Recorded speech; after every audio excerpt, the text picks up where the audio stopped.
Guys, hawak ko na nga ngayon yung isa sa pinaka-worth it na headset na pwede na natin magamit for gaming and for work. At ang maganda pa dito guys, bukod sa very affordable na yung headset na to, ay mayroon pa siyang previous na headphone stand. Yes guys, kaya ako naghahanap ka rin ng headset na talagang makakapag-upgrade ng iyong gaming setup at pati na rin ng iyong work experience at a budget-friendly price pa, ay eto na guys yung headset na tamang-tama para sa setup mo. So this is the Onikuma X15 Pro Wired Gaming Headset. And para sa akin guys, wala nang papantay pagdating sa quality ng headset na to, based na rin sa kanyang presyo na nasa around 600 plus lang. Tapos maganda dito guys, ay may kasama pa siyang headset stand. O di ba? Isipin mo meron kang headset na pwede mo magamit for work tsaka for gaming. Tapos may stand ka pang kasama. O di ba? Malaki talaga yung masasave mo dito. At pagdating naman sa design nito guys, kung mapapansin nyo, meron na siyang RGB lights dito sa kanyang headband. Tapos dito sa side guys, mayroon na rin siyang ilaw at andito na rin yung logo ni Onikuma. Then sa headband nito guys, adjustable na siya. Ayan, so nai-stretch siya. And once na sinuot natin to, ayan, kusa na siya nag-fit sa ulo natin guys, kaya very comfortable din siyang gamitin. And speaking of comfortability guys, malambot siya sa tenga. Tapos hindi rin siya masakit guys, kahit na matagal siya nakasuot sa atin. Kasi yung pinaka-headband niya guys, ayan o, nabibinat siya. Kaya kahit na maghapon mo siyang suot, naglalaro ka or sa work, eh hindi siya masakit sa tenga. And ito yung itsura ng kanyang earmuffs guys. So leather siya, makapal yung foam, malambot. Tapos maganda dito guys, detachable siya. Ayan, pwede nyo alisin yung pinaka-foam niya guys. So if ever guys na gusto nyong linisin or labhan, ayan, detachable siya guys, washable. And then kapag ikakabit natin guys, meron siyang 4 na lock. Balik lang natin siya dito.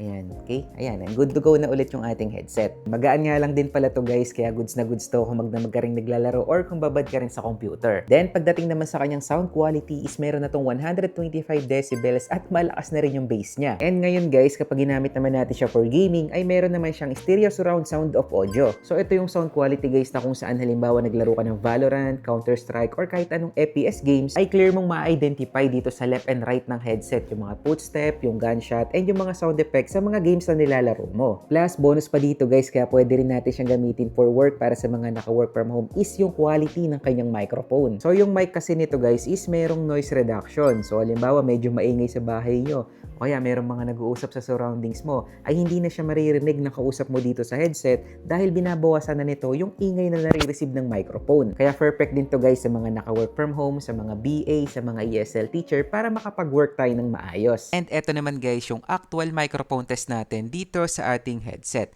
So yung naririnig nyo na boses ko right now is dito na siya nanggagaling sa mismong microphone nitong headset. So mic test 1 2, mic test 1 2, and mic test 1 2 3. At para naman sa mga gamer na gustong mag-troll or gusto nyo lang asarin yung mga kakampi nyo, ay pwede nyong gawin to. Mic check 1 2. Mic check 1 2. And mic check 1 2 3. O, di ba? Ang sakit sa tenga. Adjustable na nga rin pala to guys. So, if ever na hindi nyo na siya gagamitin, is pwede natin siyang itaas. Ayan.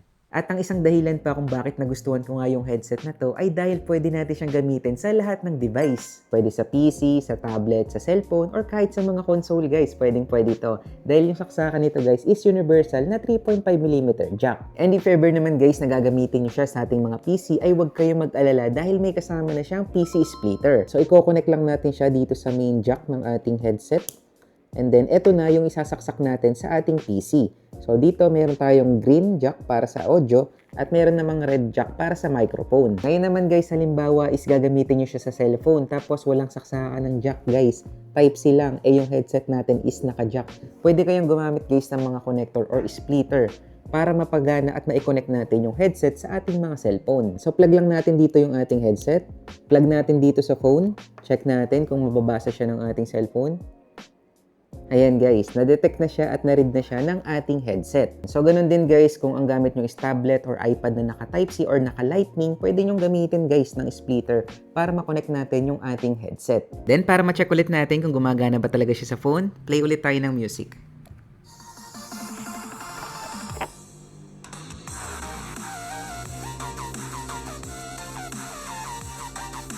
And kung mapapansin nyo dito sa saksakan niya guys, di ba meron siyang USB? Ayan. So, ito yung jack, tapos ito yung USB. Halimbawa, guys, sinaksak natin sa ating computer yung USB. Magkakaroon siya ngayon ng ilaw. Ayan. So, dyan siya ngayon magkakaroon ng RGB lights. Ngayon, guys, kung gusto nyo siyang gamitin ng walang ilaw, wala pong problema, guys. Ayan, no?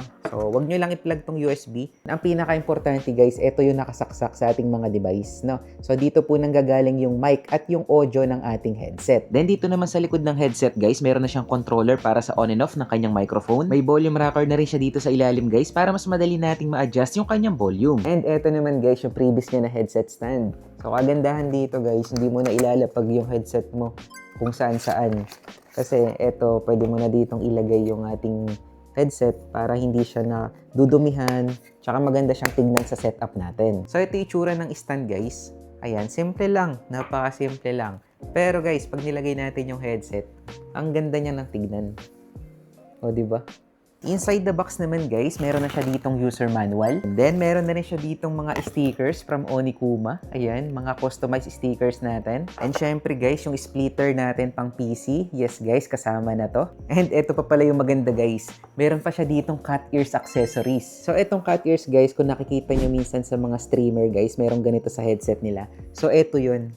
Ayan. So, ikakabit lang natin siya dito guys sa headband. Ayan. Tapos, ito namang isa, kabit din natin dito sa kabila. Ayan. So, meron na siyang cat ears na design. Ayan. O, diba? Ang cute na ng headset natin. Kaya ako nag-iisip ka pa rin kung ano nga bang magandang headset na pwede kong gamitin for workman or for gaming. Onikuma X15 Pro, hindi ka nito bibiguin. Kaya kung gusto mo na rin mag-order at hanggat mayroon pang previous na headphone stand, ay ilalagay ko na lang yung link dito sa video at description para maka-order ka na rin.